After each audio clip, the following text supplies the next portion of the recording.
What advice? It's probably not going to be financial. Uh, the reason why is I think with all the resources today, people like you or people that do free advice or there's information out there, it's easily accessible. It'd probably something more along the lines of something that's hidden. Um, I would. I never went and saw a counselor after my parents passed until this year, and so that was 7 years after mother, and then 9 years after father. So I'd probably tell myself go see a counselor because that's not what weak people do. That's what people that want to free up their headspace do. So that's the advice that I would probably give. Welcome, everybody, back to the Growing Money with Sean Trace podcast. I've got a really awesome guest with me today. Now, would you like to tell people who you are and a little bit about what you do? Yeah, sure. My name is Zee Barfoot. I run a CPA accounting firm out of Conway, Arkansas, just north of Little Rock by about 30 miles. And I think I'm the youngest CPA firm owner in the state. And so I have a lot of fun just doing that type of thing. That's awesome. Well, one of the things that, I started this podcast because I didn't get a lot of great financial advice when I was growing up. I was kind of surrounded. I had awesome parents, caring, positive, nurturing, but my parents didn't talk. We didn't talk about money in my house. It was like it didn't come along until it came along. But, I started this podcast so that I could answer the questions for my daughter and other people like her. But let's throw this out there. Like, financial advice. What's the best financial advice you could give someone? Yeah. Maxing out credit cards, and you want to do that for sure. You want to buy a brand new car every other year, and don't put full coverage on it. You don't need that. That's just what the insurance people tell you to do so you can spend more money with them. And that's the fastest way to wreck your life. The reverse of that is, until yesterday, I got a car wreck yesterday. Until yesterday, I drove a 2014 really? Nissan Altima with about 190,000 miles. And it eats at you in the back of your head a little bit of, I'm trying to win these big clients, and they see me pulling out with my 2014 Altima. But business is good. It's never been better, and it has nothing to do with the car that I drove. 100%. Of course, you don't want any credit card debt. That's the fastest way to a blunder rather, and making sure the government's paid. I see a lot of, I work in tax, so this is kind of my field, but I'll see people decide not to pay taxes for 5 years. Well, if you're self-employed, that's the fastest way to lose your business.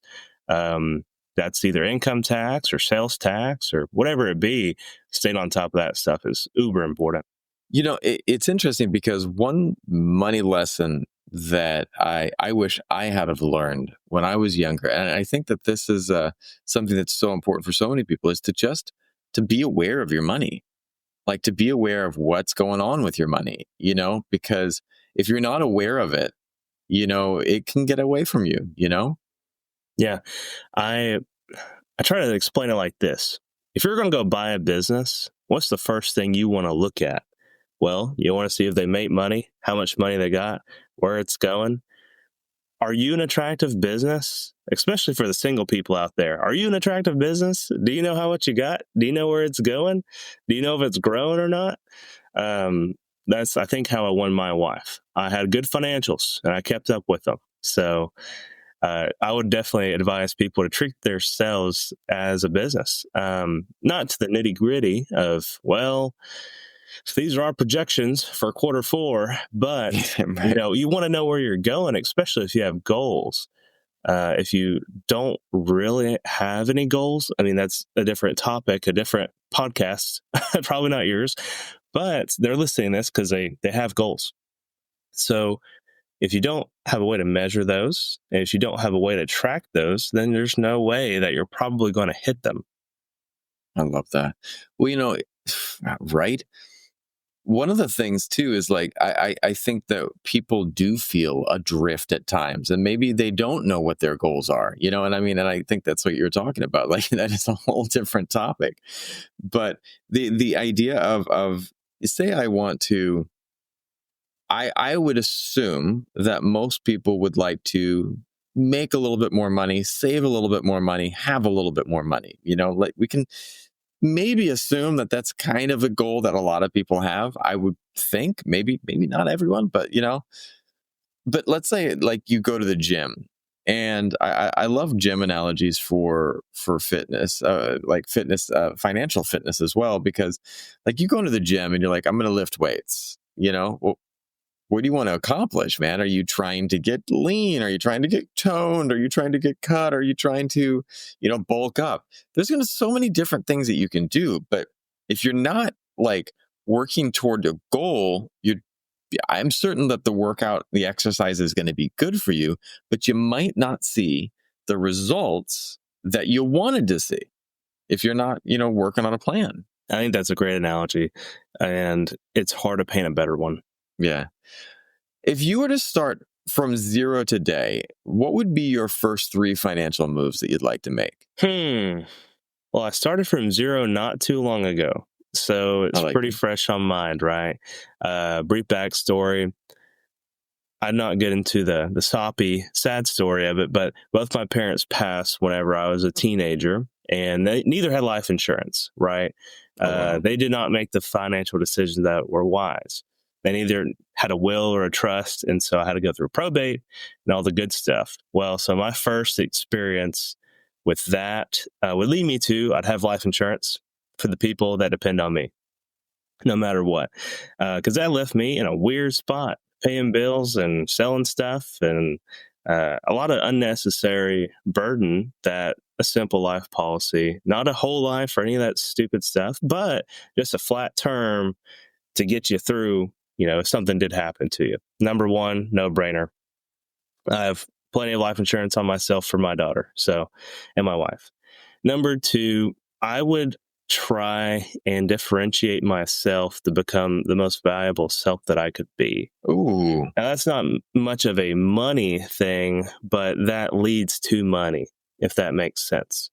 In my field, in accounting, we're known for not answering emails, not having good bedside manner, not walking the client through the tax return. Just, hey, here's your stuff. It's done. No forward planning.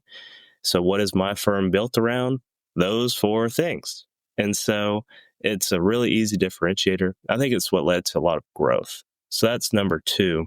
And then number 3, if you're a single person and want to stay single, that's great. I'd keep that in the front of my mind. If you're wanting to get married, I think that's one of the most important things, decisions you make, is who you get married to. If you have different beliefs about money, it can be very difficult to survive together. Yeah. And so I think that was the best decision that I made early on, was getting married to somebody that keeps she keeps my budget in check, per se. She's not the go spender type of woman. She makes sure that I'm not going and spending. So that's awesome. Well, and it's like, I love that you brought up like money mindset and like how people interact with money, because that's something that I've had so many guests that came on and they were talking about people and like money relationships. And one of the things that they were saying was, one of my early guests came on and was talking about couples and the challenges they had.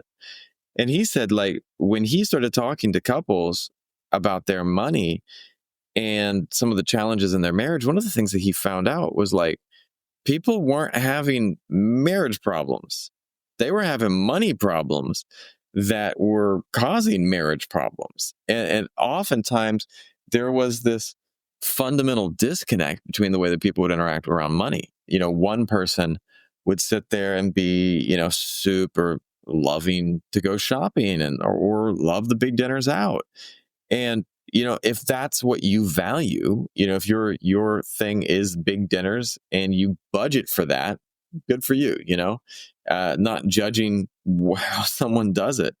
But the other person was like, they really wanted to be focusing on saving, or, just these different approaches. And there was a lot of dissonance there. I know that from family members that I had, one person wanted to build equity And one family member wanted to build equity. They wanted to buy a house. And the other one was more interested in, experiences and, going out and buying things, and had some money status stuff in there, was going out and racking up credit card debt because they wanted to show stuff. And I sit there and I look at it, and these people had the opportunity to buy this house out in the Napa Valley, but out further out in the Napa Valley, because that's where I grew up when it wasn't crazy expensive. And now it's insane, absolutely insane. But these people had the opportunity to buy a house there. They're like, well, it's a little bit pricey at $300,000. That same house is now worth, I think, $3 million. And and if they had have gotten in on it, the equity that they would have built just in that property would have been insane. And why I'm bringing this up is because their different money beliefs prevented them from making any moves on that. And that led to further problems, which eventually led to, part of it was the reason that marriage ended for these family members. And so, like, I've seen it firsthand, man. So money mindset is really powerful, especially when it comes to couples. Yeah, people love to diss on Dave Ramsey. It's just because he's the biggest icon in the finance realm. Typically, people know who he is. And it's really easy to point holes in one thing you said 6 years ago, right? Now, I'm not saying that I'm a full belief Dave guy. Everybody has their own opinion. But he has approached it from the emotional and mindset perspective to get everybody on the same page rather than the analytical efficiency mindset, which I completely understand. And it appeals and it sells and it actually converts way more people than any analytical spreadsheet mindset would ever do. So I think that's probably why he has that approach. And it's also why it's so successful. It speaks to people. Yeah. Now, well, go ahead. Right?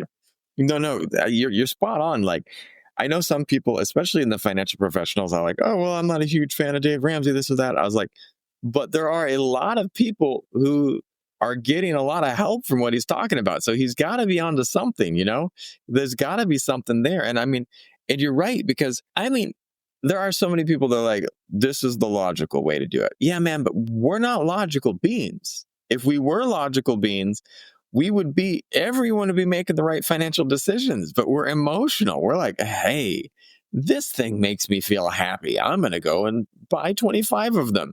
You don't need 25. You don't even need one. But like, that's kind of how people operate, One of my favorite things he's ever said to somebody, and it was kind of tacky, but the guy was like, well, don't you think I should be doing this instead? Because mathematically it makes more sense. And he was like, well, you probably wouldn't be calling in if everything you did was mathematically made the most sense. Right. Right. So, well, I mean, exactly. The simple fact, but I mean, got to give the guy credit for calling, and I think that's one of the things that when I start looking at my money mindset, I get really scared. I deal with, like, I talked to my wife about this. I deal with, like, low grade panic at times, and it comes on certain places. When I was a kid, I had this really bad experience flying. We were going down the runway, and the plane had like a generator that blew up on the runway. Big loud explosion. The cabin was like smoky, smelly. And, the pilot gets on the intercom. He's like, ladies and gentlemen, we have some good news and bad news. Good news is, or the bad news is we lost a generator on the plane. And the good news is we're lucky it happened on the ground. And I'm just like, say what? And even still to this day, I flew back to Southeast Asia last night from California, and we flew over a patch of turbulence that was about an hour long. It was the shakiest flight I've been on. And when we were landing, we had to have dropped about 50 feet. It was just like this sudden burst of air. We dropped, 50 feet when we were landing. We were still a ways out. It was still, about 2 minutes before we landed, but it was noticeable, and everyone was screamed. my point being, you know, I get these feelings of panic. Like, it's very substantial whenever I fly. But yet, I know a lot of people that get that emotional response to money.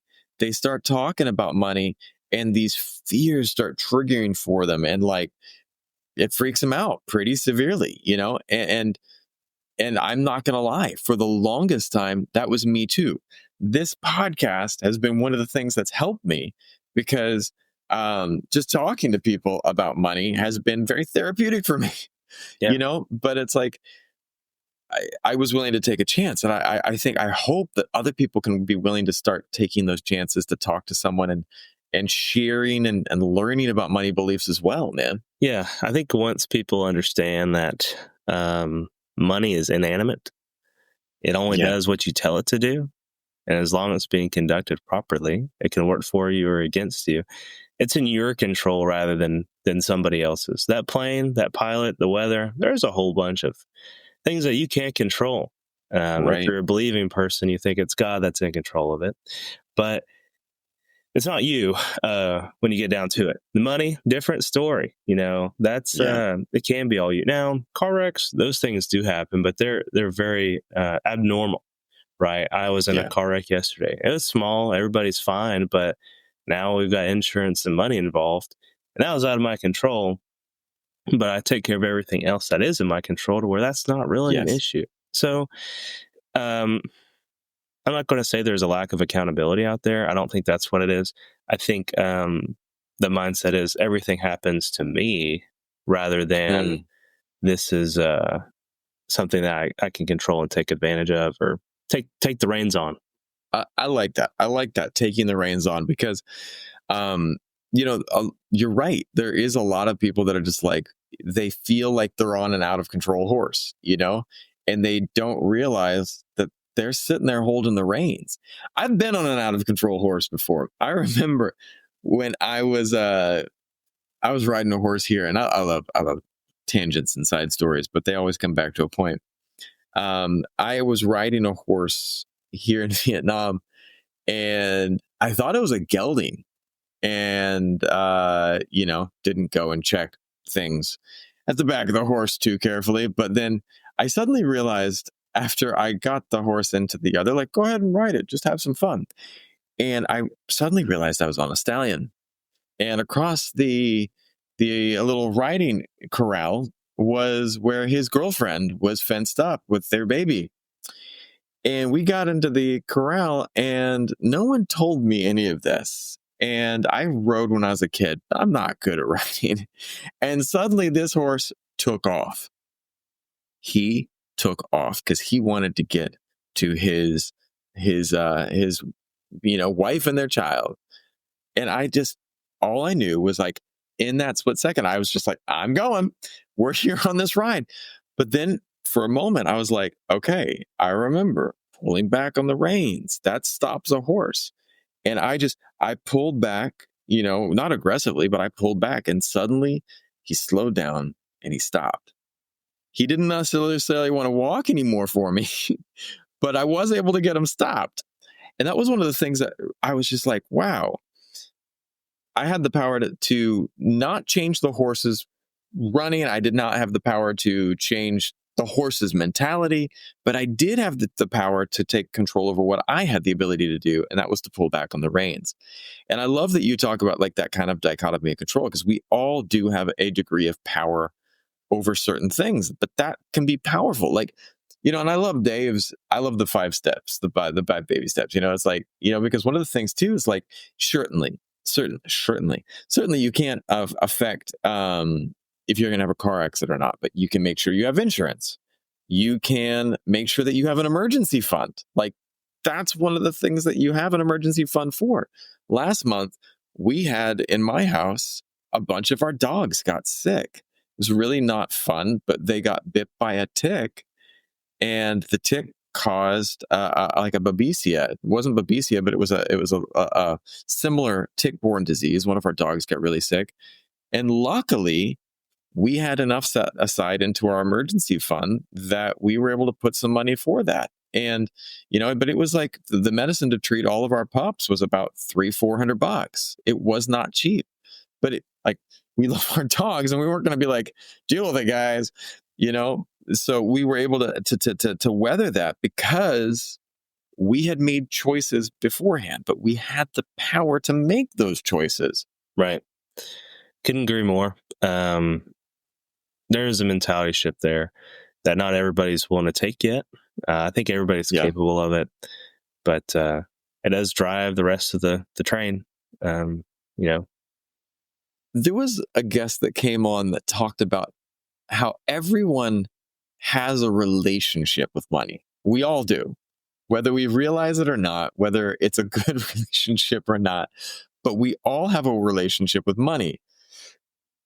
But the type of relationship depends upon, what you're willing to do and how you're willing to interact with the money. I want to ask about your relationship with money. When was it that you noticed your relationship with money started to really change and to become more healthy? I would preface this with saying having more money does not necessarily mean it's more healthy. Oh, that is a huge little asterisk there. I would say in high school, I just loved business. I would find neat ways to make money. In college, my freshman year, I came in and I would have like study guides for tests ready to sell to people. Nice. It's like, hey, you can bring a 1-page study guide into this test. Already got it for you. I got everything on it. $20. And so I'd make, $100 a test or something. And they try to haggle with me like, what? You can't take 10? I'm like, no, man, price is the price. So started business early, just doing random things. Disc golf. Have you ever heard of that? Yeah, of course. I love disc golf. So I would jump into like the local pond and go grab all the discs out of the water, and anything that didn't have a name or a phone number on it was up for sale. And so just these random small things. I thought it was fun. I saw the way that my parents lived. They were divorced when I was 4, and my dad lived in like a trailer.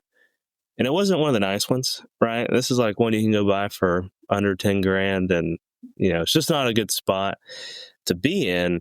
And then my mother, she got most of the divorce money and bought a larger house. And that's all. They were house poor. I mean, the mortgage took probably 40-50% of her pay. And we didn't have money to get the heat fixed on Christmas, that type of thing. So it was a larger house, but it was for show. It wasn't really, you'd rather live in a 1,200 square foot house than a 2,200 square foot house without heat. Right. Right. So there's a lot of things I saw that I didn't like. I didn't like mowing the yard. I have some asthma, but I'm the child, right? So I go and mow the yard. That's my chore. And I eventually thought, I'm just going to pay somebody to do this when I get older. And I was like, well, I guess I can just leverage other people's time with money if I have more of it. And so then I got kind of greedy. I'm still kind of greedy a little bit. But so I started studying accounting. I did math a lot in high school. I lived in Texas originally. And you could compete against other schools and academics, kind of like football, but it's academic based. So they had science, math, accounting, whatever. And I did the math stuff. I'd make it to state, but wouldn't really beat anybody there. You just make it. But the accounting thing, I studied a little bit about that, and we did really, really well with very little effort. I'm like, okay, so this is the way to win. And also you get scholarships from the state of Texas if you win, right? So I'm like, oh, well, why wouldn't I just do this? It'll pay for itself by my study time if I go and win this. So that's what I did. And we did really, really well. And I was like, okay, this accounting thing works. Went through it in college, and I was a teacher assistant in the accounting department. And that's where I met my business partner, Austin. He was also a teacher assistant there. We just got together and thought both of us were ambitious and willing to put in the work to get the results. So that's why we're together in business now.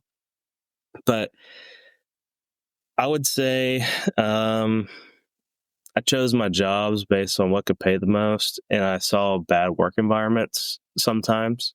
Like the big CPA firms, the culture is absolutely horrible. Not all of them. I can't generalize like that. But if you've ever seen The Wolf on Wall Street, take all the bad stuff, and that's how some of the CPA firms are run internally without all the fun. So, like staplers are getting thrown at people, yelling, screaming matches, things like that. We hate that. That's not a place that I want to live or culture I want to be in. And the firm that I worked at previously, great vibe, great culture. They just weren't willing to. The public accounting industry basically compensates you over time. So the longer you're in it, the more you make. They don't care about how many hours or how ambitious or how good your work product is or anything like that. It's more of a tenured thing, which is ridiculous. No other industry is really like that. So that's why we started our own thing, because my wife found out that she was pregnant, and we needed to make more money for her to stay home with our daughter. And that position wasn't going to pay quite enough. So we started our own business, and I haven't had to go get another job yet. So that's our indicator of success. But yeah, I think I've just made a lot of good decisions, but you have to wonder why you work so hard. I can tell you that if you're working to make more money and you're not spending it, you're probably working for something else, not necessarily the money. I thought I was greed filled for a while because I would spend more time working than with my family when I had a choice to go spend more time with family. And so I took a step back and it's like, well, is it about the money? Am I spending the money that I'm making? No. Am I giving it away? Some of it? Okay. So it's not necessarily about the money. It must be about something else. Well, I was greedful in a way, not for money, but for reputation or status. Or I just want people to know who I am. I want people to appreciate the work that I do for others. And so that's what I was wanting to build, not an empire full of cash. So that's kind of a way you can dissect greed, I guess. At least that's what I've discovered. I'm still working on it, of course. Nobody ever has it all figured out, but right? No one does. And I love that you're saying that, man, because one of the things too that there's a lot to unpack there. But I want to talk about greed, but I also want to talk about the purpose and the why. Because I feel like for me, I was always, I didn't really think about money or care about money or worry about money. I was like, you know what? It is what it is. But one of the things that changed for me was when I had my daughter, because, it's okay. Like, I can get the cheap thing. I can do this or that. But for my daughter, I want to be able to afford to get her a private tutor. I want to be able to afford to get her a little bit more help in her studies if I need to. I want to make sure that we have the money to pay for the medical visit that we need to. If she, she chipped her tooth or a filling fell out, we're not quite sure. She was chewing on some gummy bears tonight, not a hard food. And she's like, something fell out of my tooth. I immediately messaged the dentist that we go to. And I was like, okay, we need to come in and get this fixed. But, my why is to make sure that I can provide a level of safety and financial freedom to my family. Simon Sinek has this great book, Start With Why. And it literally is like, you have to have purpose or, have your reason for doing things. You don't expect that you're going to be able to motivate anyone else too if you can't answer the question of why. Now, when you have people come to you and they start talking about, aligning money with purpose, what do you think is the first step someone can take to do that? I think that question is a good one. There's a lot of people that come to me and say, hey, I want a tax plan to be most efficient for the rest of my life. Like the retirement structure, what accounts are where, what assets are where, the taxation of it all. And first question is, what's your end goal, right? And if they don't have that, it's hard for me to give them an answer. And a lot of times I have to let them leave the meeting with nothing because they and their spouse haven't talked about what their end goal is. Is it give 90% of it to charity and the rest of it to their kids? Is it the reverse? Is it you want to be able to spend every dollar and let your kids work hard like you did because they're just going to blow it? Or do you not have any kids? That's a different question that we run into and more frequently, actually. Do you have no other family? There's a whole bunch of different things and factors that go into that of what's your end goal? Because if you're going to make a plan for something, you kind of know what you're planning for, right? And that's all they know is I have this bundle of stuff and I'm supposed to go to this guy that gives me advice on what to do, which is fine. I don't expect them to know the tax law, tax code, whatever, strategic planning. That's my job to help.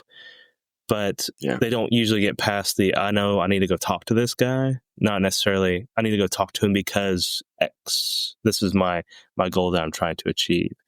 So it does really go back to what's the goal, what's the plan, what's your vision for what you're leaving behind, your legacy per se. That's a buzzword, but yeah. One of the things that I think I want to talk about legacy. I love that. You're using words I love.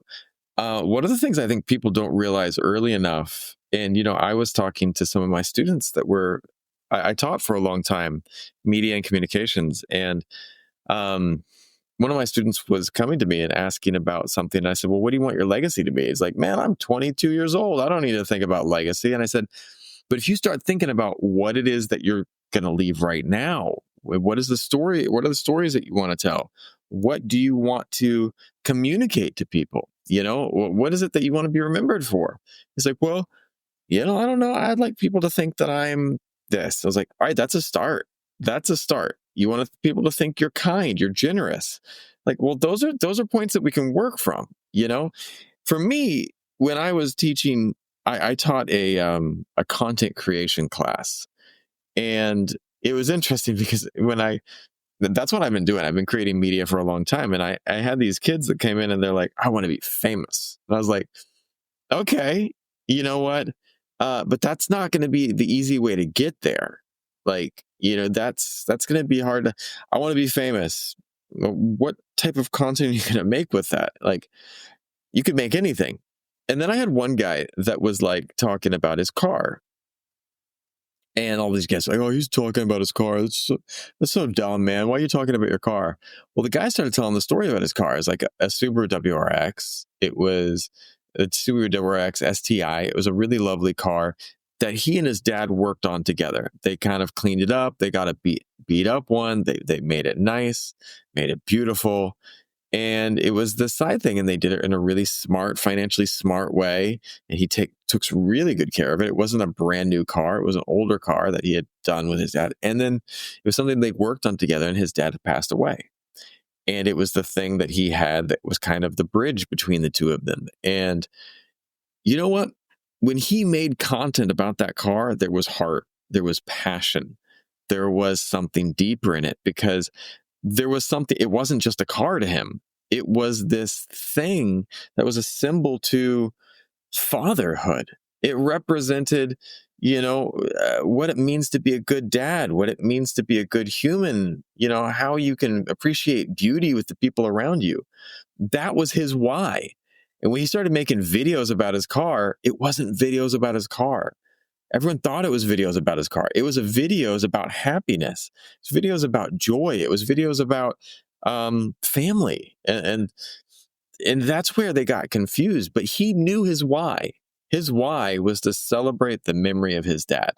And he couldn't articulate it that at the beginning. He couldn't articulate that at the beginning because he's like, I just thought I wanted to make things about my car. But when he was finally able to see what it was he was trying to do, and I was like, dude, you're 22 and you just figured out your why. And he's like, wow, this is amazing. I just figured out my why. And I said, and your why might change.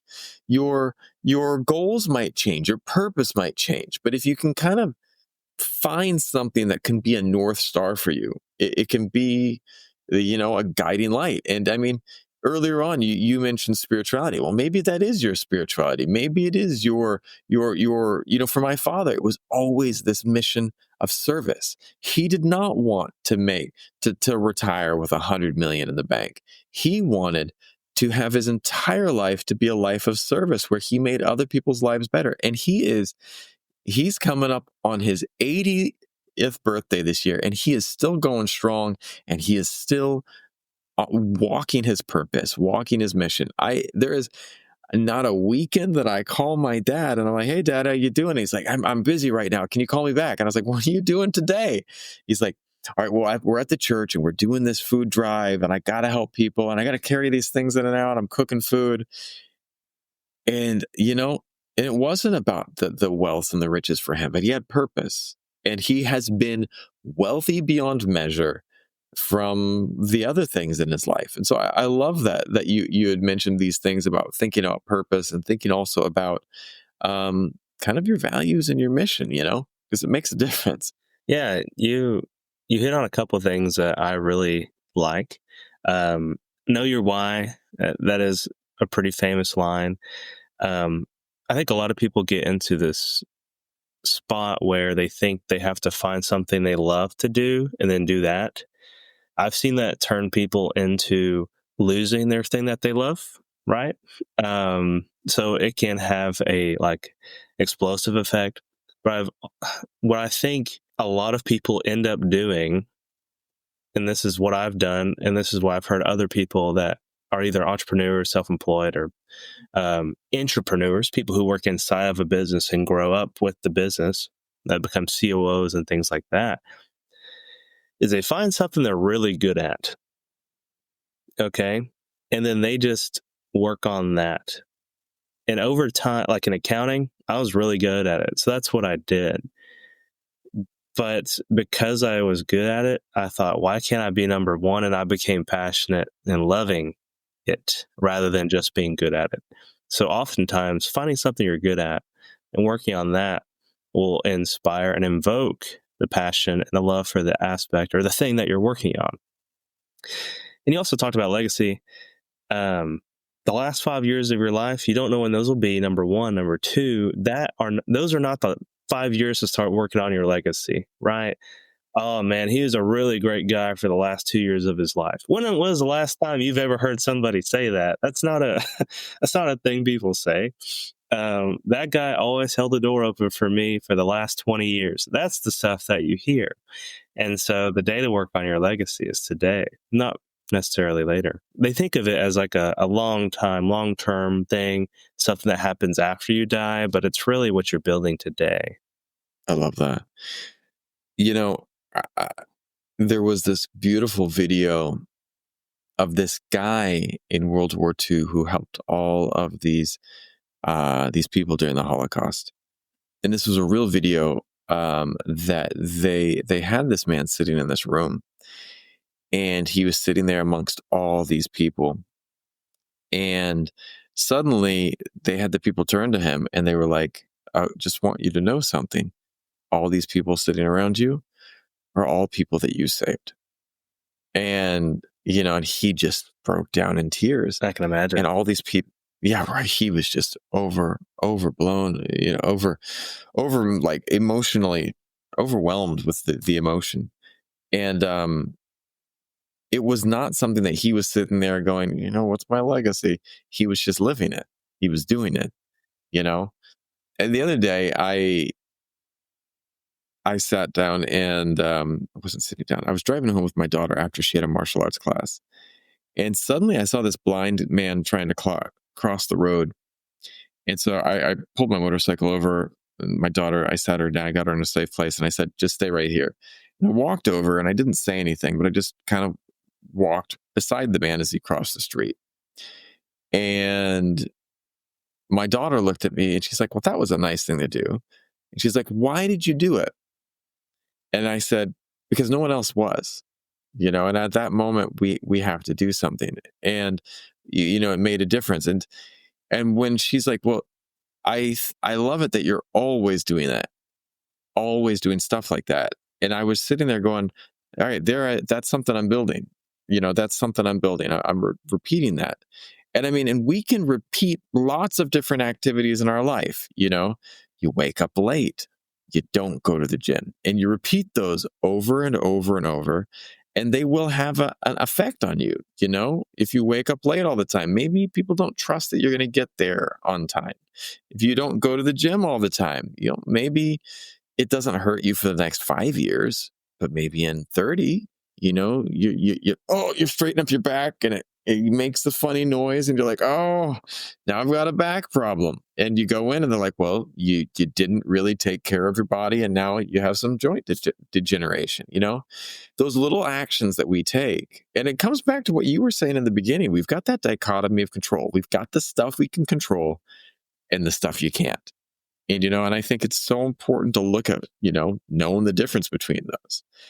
I got one last question for you. If you could go back and give advice to your younger self about your legacy or about anything in general, especially financial, what advice would you give yourself? What advice? It's probably not going to be financial. The reason why is I think with all the resources today, people like you or people that do free advice or there's information out there, it's easily accessible. It'd probably be something more along the lines of something that's hidden. I never went and saw a counselor after my parents passed until this year. And so that was 7 years after mother and then 9 years after father. So I'd probably tell myself, go see a counselor, because that's not what weak people do. That's what people that want to free up their headspace do. So that's the advice that I would probably give. That's beautiful. Well, I think that's beautiful advice because my mom's a therapist. And I know there are many people that that came to her and whose lives were transformed by that. So I love that advice. And I think that any of us, and man, I know there's a whole new field of financial therapists too, man. And I'm loving that is a thing because, I think one of the most beautiful things you can do, and like, that's what I was talking about earlier with this,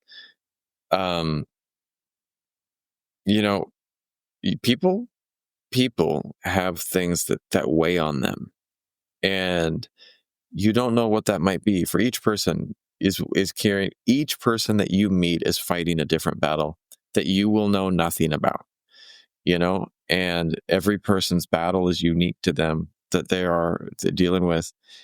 But the reality is that every single person can benefit from speaking and sharing and having someone listen without judgment, without sometimes without even giving advice. So powerful words of wisdom, my friend.